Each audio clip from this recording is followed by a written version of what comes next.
Whidbey Island 是华盛顿州北部的一座岛，位于西雅图北边约30英里，适合户外活动。岛上风景如画，有壮观海岸线和宜人海湾，数个州立公园与国家历史公园，也有可爱的小镇、复古的建筑。对于西雅图居民来说，是个相当不错的周末旅行地点。Whidbey Island 最主要的景点是在 Deception Pass 和 Ibis Landing。我们这次来到 Whidbey Island 一日游，就准备造访这2个主要景点。从西雅图出发，上岛最常走也最近的路线一般是开车到 Mukilteo， 坐渡轮到 Clinton 码头。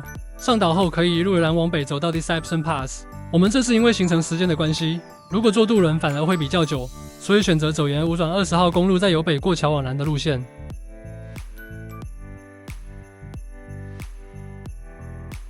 Deception Pass 中文翻译是欺骗海峡，是Whidbey Island 北端狭窄的海峡。海峡中间还有一座很小的岛，叫做 Pass Island。当初命名为欺骗海峡，就是因为最早来到这里的英国船长 George Vancouver 原先远远的看，一直以为 Whidbey Island 是向南延伸的一座半岛，直到船开到这里才发现其实并不相连，觉得被骗了，就叫这里欺骗海峡。现在的 Deception Pass 上面有座大桥，所以我们可以直接开车上岛。这里户外活动丰富，是露营、野餐、登山的好地点。上桥之前，先从20号公路转进 Rosario Road 往 Bowman Bay 方向，一转弯所到的第一站 Pass Lake Loop Trail 可以环湖一圈，步道长度2.2英里。好了，大家好，我们现在已经到了我们 Deception Pass Park 的这个第一站，这个是 Pass Lake， 然后它这里有个 Trailhead， 这应该是绕湖走一个步道，这样环湖的。从 Pass Lake 右转前往第2站是 Rosario Beach， 这是在 Bowman Bay 最西端的一个沙滩。好了，大家，我们停好车，在这个 Rosario Beach 这边，还蛮多人的样子，我们要走过去。停好车后，沿步道走到 Rosario Beach， 往最西端的 Rosario Point， 这个点有很多人喜欢来吃野餐。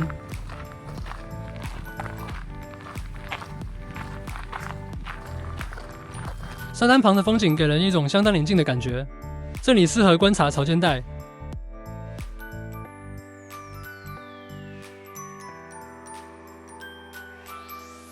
步道上的木雕是一个高举鱼的女子，她叫做 Coco Aylward。传说中 Coco Aylward 嫁给了海中之王，作为交换，海神保证这里的原住民 Samish 人有取之不尽的渔产。沿着 Bowman Bay Rosario Beach 步道，我们可以一路走到比较靠近内陆的 Bowman Bay 里面。这一路的海湾相当漂亮，靠近海湾内适合 kayaking， 所以这边沙滩上也有很多人就在这里从事水上活动。从这里我们也可以看到 Deception Pass Bridge。继续往南走，可以到达面向 Deception Pass 的 Lati Point 和 Lighthouse Point 步道。虽然我们并没有从 Bowman Bay 一路走过来，还是决定登山到 Lati Point。我们开车从上桥前路边另一个步道口往下，这里只要 0.2 英里就可以走到 Lati Point。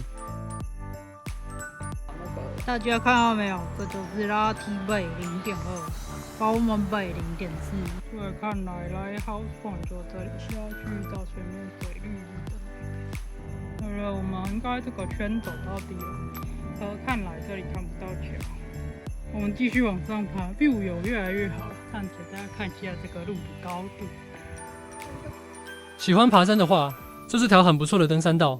不过前往 Lati Point 的山路蛮陡，只是想要看桥的话，可以直接开车到前面的观景点就好。看到没有？我们现在来到 Vista Point， 对，这边可以看到桥，还蛮清楚的。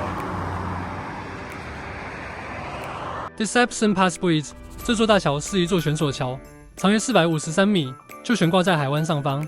桥北端的观景点，在路边停车就可以看到大桥，是看桥的最佳位置。大桥横跨海峡，将 Whidbey Island 和北边的 Fidalgo Island 连接起来，是 Deception Pass State Park 最出名的景点。桥下可以看到下面的 Pass Island， 将车停在大桥南端的停车场，可以走上桥去看看海湾风景。沿桥旁的楼梯往下走，桥下的步道一路可以通向 North Beach 和 West Point。所以大家我们就从这边往回走一点。从这里我们可以看到北边的 Lighthouse， 还有下面不少从事水上活动的人们。各位，我们刚刚应该在那里很辛苦爬山，就在这个岛上。对。然后那边那个尖尖应该是 Lighthouse。对。下一站我们往 Ibis Landing 前进。Ibis Landing 在 Deception Pass 更往南，据说是美国的第一个国家历史保护区，1978年成立，主要是为了保护在 Puget Sound 的这个海峡边的社区历史。好了，大家，我们不小心就开进了 Bluff Trail， 然后外面其实就随便都可以停车，那里面的话是要看。国家历史保护区保护的重点主要是关于19世纪的白人定居以及后来在大战期间的军事基地历史。不过我觉得最吸引人的是这一带海景一绝，即使对历史没有兴趣，如果来到了 Whidbey Island， 还是强烈推荐这条到海边的 Bluff Trail 走走。爬上了这个 trail， 这样看，可以继续走。Bluff Trail 一路沿海边的悬崖走，往海上望，可以看到华盛顿两大国家公园 Mount Rainier 和 Olympic 山头，以及不时在海上往返的渡轮，风景真的非常棒。往陆地方向是整片大草原。不过我们现在走上来，大家看那个 Cove 那里，那就是我们停车的地方。然后这边有一大片的灰，然后这里的山，这边前面这个山呢，它应该是芒北，漂亮吧？然后这边海那边的，它应该真的，现在有一点看不太懂。那个呢，它应该是雷尼。然后这边过去呢，应该是 Olympic 的方向。由 Bluff Trail 转往朝内陆方向的 Ridge Trail， 这条步道通往古迹 Ivy House。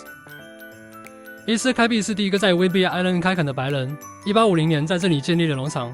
后来他成了成功的商人和政治家，有说出了 Whidbey Island 和当时其他新市镇的渡轮路线，不但使得这个岛可以持续发展起来，当时的规划现在也持续是来往西雅图的渡轮路线。这里我们看到两栋建筑物，就是艾比家族留下的古迹。较大的 Ivy House 是由伊塞克的父母 Jacob 和 Sarah 在1854年来到这里时建立的住所，旁边较小的 Ivy Block House 则是由于当时白人与原住民关系紧张，为了防范原住民攻击而设置的防御工事。一路往前可以走到 Sunnyside 墓园，这里还有其他在19世纪留下的 Block House， 以及一些过去与北美原住民争执历史的解说。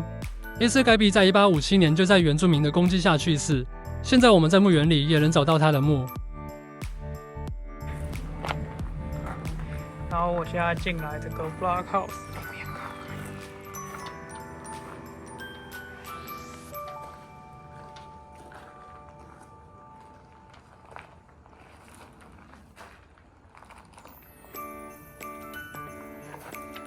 离开 Ibis Landing， 我们来到不远的小镇 Coupeville。Coupeville 是华盛顿州历史最悠久的城镇之一，也是 Whidbey Island 上最受欢迎的观光小镇。从19世纪的白人定居之后，1852年英国皇家海军中为 Cope 在附近建立的 Coupeville 就作为一个小镇发展起来。码头边风景特别漂亮，古色古香，漫步在古老街道上，可以欣赏19世纪留下的维多利亚式建筑风格。小镇上的餐厅也是 Whidbey Island 每日有很合适的吃饭地点。如果打算在 Whidbey Island 待上一晚，可以住宿在这里。最后，如果想要吃点特别的海鲜，可以尝尝在 Deception Pass 北边的 Shrimp Shack， 这不怎么起眼的路边小摊，不过倒是来过的人都推荐的餐厅。主要卖的是珊瑚虾，在别的地方不太容易吃到，来的时候季节落对，推荐尝试。除了卖虾以外，也有卖其他海鲜，两边的贩售窗口分开，所以来买虾的其实可以拿了就走，带去 Deception Pass 野餐。更多心得和相关连结，我们放在叙述栏中供大家参考。如果喜欢我们的影片，欢迎订阅时空旅人杂技的 YouTube 频道哦。